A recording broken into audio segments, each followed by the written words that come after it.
You're a very unusual zoo animal, Inglis. An actual conservative who says climate change is real. There's a thin on the ground at the moment. That's right. It's like an albino unicorn or something. That's right. One for Mum, one for Dad, one for the country. And there has never been a more exciting time to be in Australia. Dead, buried, cremated. Australia's basically done. We'll just end up being a third-rate economy. You know, a banana republic. Just follow the money. G'day and welcome to Follow the Money, the Australia Institute's podcast demystifying the big economic issues in Australia and putting them in plain English. I'm Ebony Bennett, Deputy Director at the Australia Institute, and in this episode of Follow the Money, I'm talking about the climate debate with someone a little different. Bob Inglis is a dyed-in-the-wool conservative from South Carolina's Republican heartland, and he backs a revenue-neutral, border-adjustable carbon tax. That's right, you heard me, a conservative Republican who backs climate action. Bob and his wife Marianne have been visiting Australia on a speaking tour for the past 2 weeks as guests of the Australia Institute. We invited Bob Inglis out here because, well, he's got a powerful message about how to act on climate change in a way that aligns with conservative values. And in the current debate, we think that this message is really more important than ever. But, as he explains, he didn't always back climate action. I thought it was nonsense, but that's because I came from a very conservative district, probably the reddest district and the reddest state in America, Greenville-Spartanburg, South Carolina. And so if Al Gore was for it, I was against it. And so Al Gore was for it, and therefore I was against it. Simple as that. Yeah, I admit that's a rather ignorant position, but it was a position I took for 6 years in Congress. And then, of course, I was out 6 years doing commercial real estate law again, and then ran again in 2004. And what changed your mind on that? You talked about your son's intervention. What happened there? It was an intervention. I think that is what I'd call it. My son came to me when I was running again in 2004. He just turned 18. He was voting for the first time. And he said to me, "Dad, I'll vote for you, but you're going to clean up your act on the environment." It's the first of a three-step metamorphosis for me. And, you know, his mother agreed, his four sisters agreed. They could all change the locks on the doors. That's a very important constituency to respond to. Powerful constituency. Very important. You got to listen to those folks. Second was going to Antarctica with the Science Committee, seeing the evidence in the ice core drillings. In the 5,000 feet of ice, we have an amazing record of the Earth's atmosphere. And in that record, we see stability, followed by an uptick in CO2 levels that coincides with the Industrial Revolution. It's pretty clear in the science that we are causing that impact. So that's what I saw in Antarctica. That's the second step. Third step was another science committee trip, Great Barrier Reef, an Aussie climate scientist named Scott Heron showing us coral bleaching or the impacts of it. I could tell we shared a worldview without any words being spoken. I could see him worshiping God in what we were looking at, and I could see his excitement in God's creation. So I knew we shared a worldview. After we had a chance to talk, and he told me about conservation changes he was making in his life in order to love God and love people. He rides his bike to work. He tries to do without air conditioning. He takes the stairs, not the lift. I mean, he does all these things to consciously love people to come after us. And maybe many will come along after us. And I got right inspired by that. I wanted to be like Scott Heron, loving God, loving people. So I went home and introduced the Raise Wages, Cut Carbon Act of 2009. Probably not a good idea to introduce a carbon tax in the midst of the Great Recession, of the global financial crisis, in the reddest district, in the reddest state in the nation. It did not go well for me. And what happened after that? Well, there was an election, and it wasn't even close. And another fellow got 71% of the vote, and I got 29% of the vote after 12 years in Congress, which is a rather spectacular faceplant. At that point, a foundation came along and said, you know, you're a very unusual zoo animal, Inglis. An actual conservative who says climate change is real. There's a thin on the ground at the moment. That's right. It's like an albino unicorn or something. That's right. But we're reproducing. We're getting more and more of us. Why do you think that conservatives, I guess as a group in the United States, seem to have such a hard time with climate change? Why has it become so partisan, do you think? I think it happened because of the global financial crisis. Is where the collapse of support began. You call it the global financial crisis. In America, we call it the Great Recession. Because it's got close to being a Great Depression. Yeah. And so what happened, I think, is people got really startled and frightened by the collapse of yet another institution and the distrust of another institution. And so in that discontent, or in the high tide of that discontent, some people spent some well-timed campaign cash to generate a wave of publicity against climate action. And it came over the seawall and shorted out all the climate change equipment. We've been bailing ever since. The question that should be asked is not, do you believe in climate change? Because that makes it seem like it's an article of faith or something. We think the question that should be asked is, can free enterprise solve climate change? We think that conservative elected officials can answer that question in front of the reddest districts in the reddest state in America and say, yes, sure, free enterprise can solve this. Because we think what we have here is a problem of economics that has an environmental consequence. So it's appropriate I'm talking to you at Follow the Money, right? Because That's right. That's what it's all about, is if you just follow the money here and figure out how to fix the economics, then the environment will take care of itself on this. In other words, the accountability that will come from a pricing of carbon dioxide, from our perspective as conservatives, in a revenue-neutral way, so there's no growth of government, and in a border-adjustable way, so that we use the power of access to the American market, which so many producers around the world want, especially the Chinese.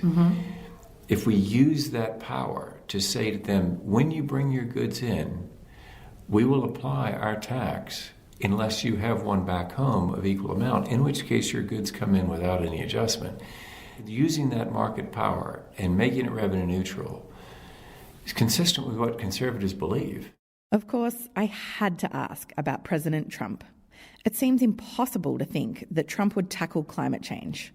Bob, on the other hand, is more hopeful. It is improbable, but here's what I'd say, Ebony, that potentially with Donald Trump, I can't guarantee this, what I'm about to say, but I think there is a strange possibility that Donald Trump, who has no settled views on anything, might just want to complete the sentence this way. Richard Nixon went to China, Bill Clinton did welfare reform, and Donald Trump did climate change. Because it sort of fits with The Art of the Deal, his book, that he didn't write the book, another guy wrote the book for him. But it fits with the idea that we're going to make a deal. Yeah. And the deal is that America is going to act without any international agreement, just act, to price carbon dioxide and say, if you've got the same price at home, fine, bring your goods in, no adjustment. We want trade. But if you don't have that price at home, we're going to collect it on entry into the United States. And then we would use that revenue either to give it back to the people in the form of a dividend or reduce taxes somewhere else. I think that Donald Trump could actually say that at a rally. It would be very America-centric. He could make it bellicose by saying something about how China is going to have to, pay for it or something. I can really see how it could work. Yeah. It is a strange thing to think that it could happen that way, but stranger things have happened. I'm an atheist, but I've really enjoyed listening to Bob talk about how climate action is an expression of his faith, loving God and loving people, as he would say. And so I asked him why so many other religious conservatives in the United States don't seem to share his approach. Yeah, I think there's a growing number of especially young Christian believers in America who would agree with what I'm about to say. Their parents and grandparents, not so much. We're clearly called as people of faith to be stewards of God's creation. That's very clear from Scripture. The other thing that I think applies here is we got some people right now who must know they're in the wrong spot. In other words, they have staked out a political position that they know isn't supported by data. They talk about sunspots causing climate change. Well, we know that's not accurate. They talk about various really pretty silly theories that the scientific community knows are not, it don't bear up with the facts. And so when you get yourself out in a bad place or in an argument where you know you got the short end of the stick, typically what most of us do, and I admit to doing it, is I get louder, right? Yeah. So the real role of faith there is to allow people to say, listen, I'm sorry I was wrong. Because if you believe that there's grace available and love that's going to support you in that correction, then you can be corrected. It's when you are stuck in a position where you have no grace, no love, no possibility of forgiveness, that you've got to continue to save face, and you will continue to say things that are embarrassing to your children and grandchildren. It's pretty clear the data's right. Yeah. And so let's be corrected and have the humility of coming around. Bob also has a wonderful way of explaining why the messages and policies of the climate movement have been so unappealing to conservatives. It seems to conservatives like the godless scientist. They're not all godless, as evidenced by, as I said earlier, my friend Scott Herron, but the godless scientist got together with the UN bureaucrats with the blue helmets on. They roped in the Wall Street traders, and they came up with this behemoth called the cap and trade, which we conservatives immediately branded cap and tax in America. Later, President Obama came along with the Clean Power Plan because he saw that the cap and trade plan wasn't going to work. And so that was a regulatory response. What all that means is that all that I've just been saying there is completely unattractive to conservatives. It looks like a bigger government that's going to try to tell me how to live my life, that's going to take my money, that's going to limit my liberty. And that's just really unattractive to conservatives. What we've got to do is turn that language completely around to, here's what it is. It's all about accountability. And don't we as conservatives believe that blessings flow from holding people accountable? It's not just that we are getting ready for Armageddon here and we're all going to die tomorrow, if you tell me that, denial is a pretty good coping mechanism. Yeah. But if you tell me, listen, there's an opportunity here to do this better, and we're gonna have really great outcomes here. And make money. Make money. We're gonna make money selling these better systems. I mean, what the future is distributed energy with better solar, better batteries, and villages in India that are currently dark at night are going to be lit up at night. Their students are going to be contributing their creativity to the world's supply. If we play our cards right, we can sell them those systems, create jobs, make some money by serving our customers. And what this is all about is the pressure from developing economies on developed countries with globalization and automation. That's what's creating the pressure. People are feeling pressure. They're not sure that their children will do better than they did. In fact, they're not sure their children will do as well as they've done. And that's a big change for a country like America and perhaps Australia to have that sense. And so it's really challenged us right at the core of who we think we are. These people that are forward-thinking nations that are going to shape the future, that we're realizing the challenge that others are making to our standard of living. And so I tell you, if I thought I had the clear answer to how to deal with globalization, automation, even without presidential hair and with no name ID and no money, I think I could get elected president. Actually, apparently, presidential hair is no longer required. Well, thank you very much for taking up our invitation to visit us in Australia, and the tour's going great so far. Well, we're enjoying it tremendously, and we thank the Australia Institute for doing this. That's been episode 16 of Follow the Money, brought to you by the Australia Institute.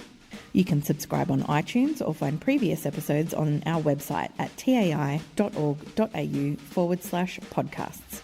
Bob Inglis is the founder and executive director of republican.org, a community of conservatives and libertarians advancing free enterprise climate policy.